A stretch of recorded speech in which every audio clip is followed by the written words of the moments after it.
wish I could be there with you all.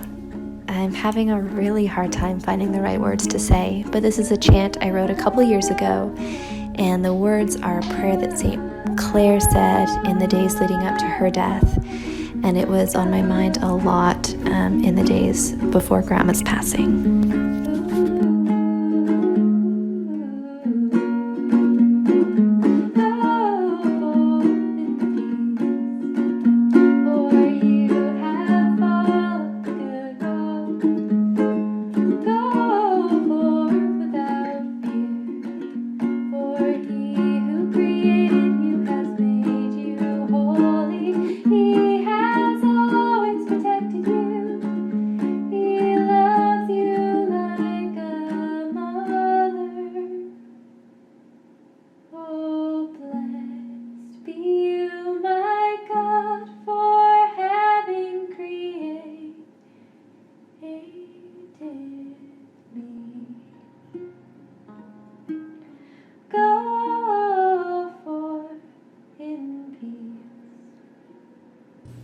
My name is Andrew Hefford, son of Brendan Alfred Hefford and one of the grandchildren of Eileen Peat.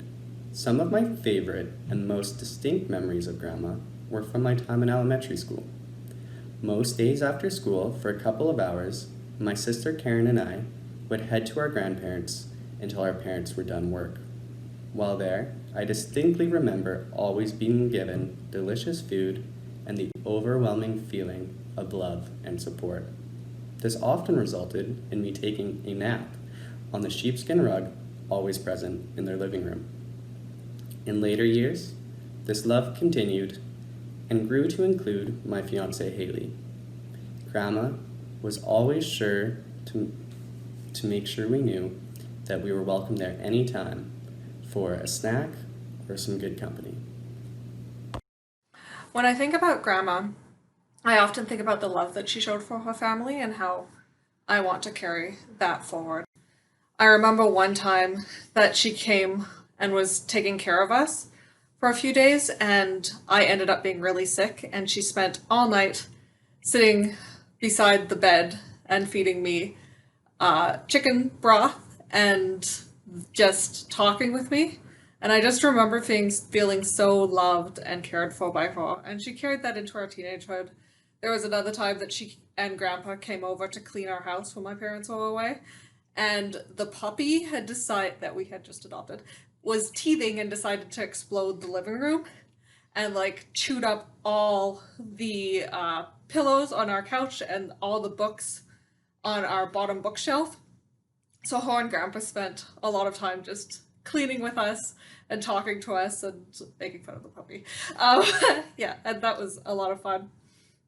When I was an adult, we used to spend a lot of time over at our house just talking to her, and she would spend time talking with us about where we were at in life and spiritually, and I really appreciated that. And she spent a lot of time getting to know Ben when we were married, and we talking about how we were doing as a couple.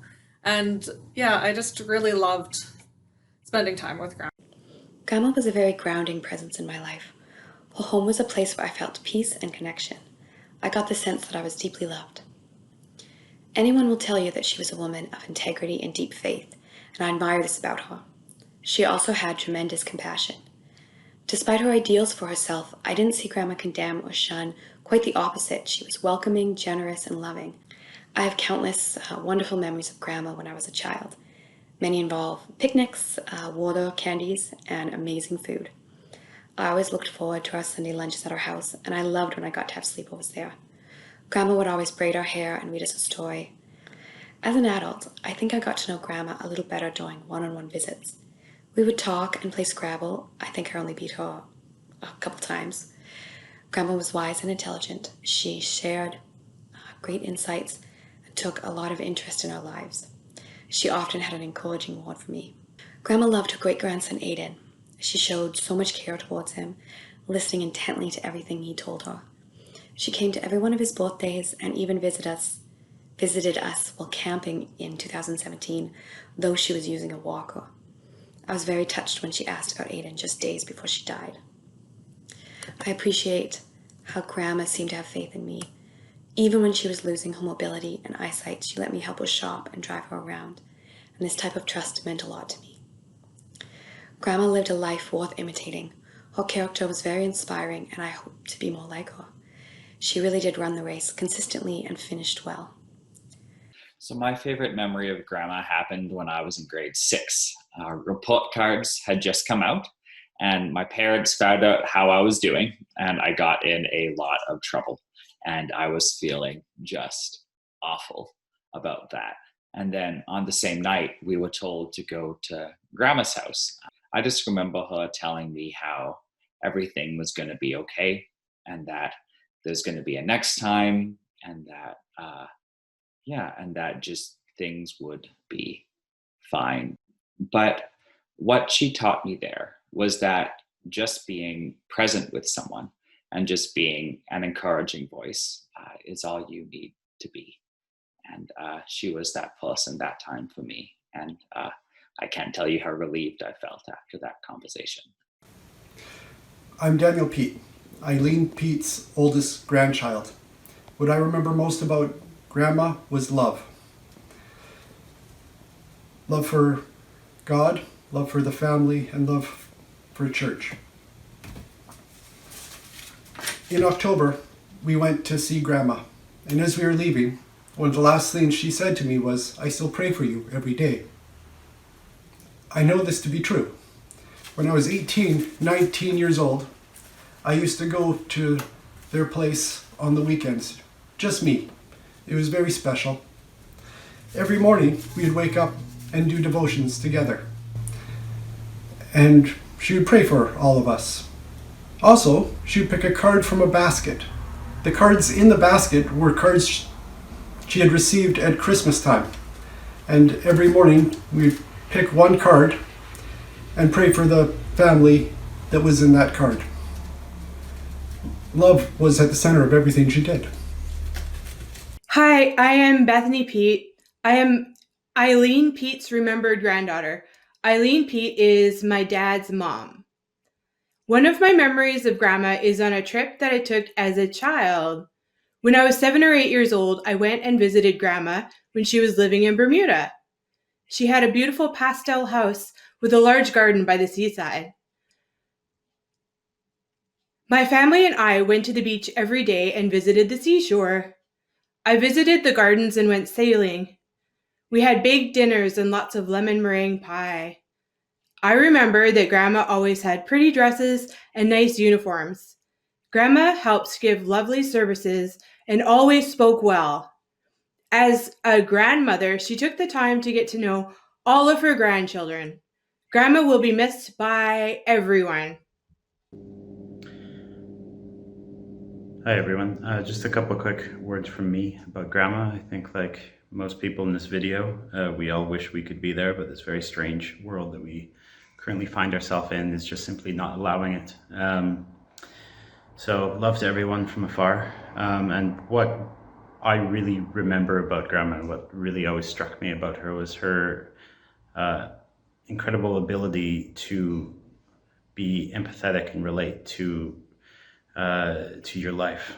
I think that she had this ability to really understand people and simplify anything, any issues, any perspectives into very, very simple terms that was relatable to everyone.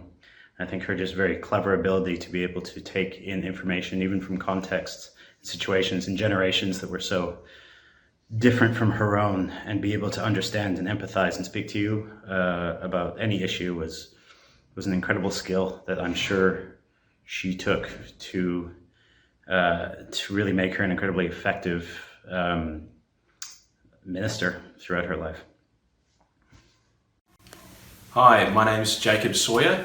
This is Rebecca Harrington, used to be Rebecca Sawyer. This is Jono Sawyer.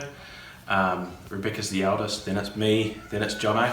We are the children of Sharon Sawyer, the eldest of Eileen's children. So we are grandchildren. We went across to Canada when I was about 6. and that left a huge mark on me in my life. It was a great adventure, and it was great to see all the cousins and uncles and aunties over there, and also to see Grandma in her place there. I remember her place feeling very warm and really loving. It was always quite interesting being so far away in New Zealand. But every Christmas time and birthday or a special event, Grandma would always make sure that she gave us a call on the phone. And as very young kids, we were all forced to talk on the phone, and we didn't know what to say. But it was so nice to have this lovely Grandma always praying for us and always giving us nice, well-meaning gifts. In later years, for me, I lived in Toronto with my wife Miriam. I worked for a church in Toronto, and Grandma was the person that I would call up every Friday night, and I just have a big offload to her about my frustrations in the job, especially frustrations working with particular people who were quite annoying, as church work that happens. And Grandma, from her experience working as a pastor herself, as a Salvation Army officer, she was able to give heaps of really sound wisdom and just a loving listening ear. So I will miss Grandma terribly. Yeah.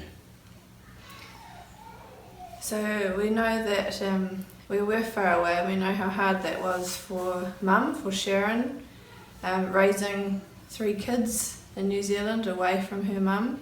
But we always felt really connected to Grandma and all our aunties, aunties and uncles.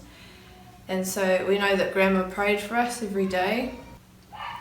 She was a very loving presence and who loved children. And that was really clear for me as we went back a couple of times with our children, Stella the first time, and then Clara. And Grandma, or Gigi, just had a special way of being with her great-grandchildren. One of my favourite memories of Grandma is when she visited New Zealand not so long ago, and she went with Sharon, or Mum, and Stella to her play centre, like her early childhood education centre, and it was Wacky Wednesday. She turned up there with these big giant glasses on, in a costume, and just walked in with her walker, and all the other parents just loved seeing her and the kids. I always knew that she loved me even though we were far away. It's going to be really sad without that presence in our life, but we're grateful for that legacy. And we're also really grateful for everybody over there that's been looking after Grandma. We're really sad that we can't be there with everything that's going on. But we just want to say thank you so much for all your love and support. One of my favourite memories of Grandma is when her and Auntie Ethel came over to visit a few years back, and I just joined a band, and Grandma and Auntie Ethel braved this crowd of people at the actually at Auckland Zoo to come and watch me play in the band, and they would have been the oldest people there by quite some margin, and it was very loud, but could still really, they were very supportive, and Grandma's always been really supportive of us. Really lucky to have had her in our lives, albeit from far away at times, and we will always cherish those memories of her. We know that she is at peace now, and it's really great to have a beautiful extended family like yourselves. So thanks everybody. I'm Jacob. This is Archie. This is Noah. This is Miriam. I'm Jono. This is my wife Louise and our little doggy Jet. And I'm Rebecca, and this is Stella, and Clara, and Miles. And Stella would like to say a couple of words about what she loved about Gigi, or great-grandma. I like having big cuddles, and I like visiting her a lot, and going to places with her and cafes while she was alive. Hi, this is Gigi. Just phoning to say hi to Stella and Clara and Archie and Noah. Wish I could see you all, but it's lovely to be able to talk to. I'm gonna miss Nanny and Papa. Hope that's what they call you. And but it's been lovely having them with me, and it's your turn now. And we'll miss her, won't we?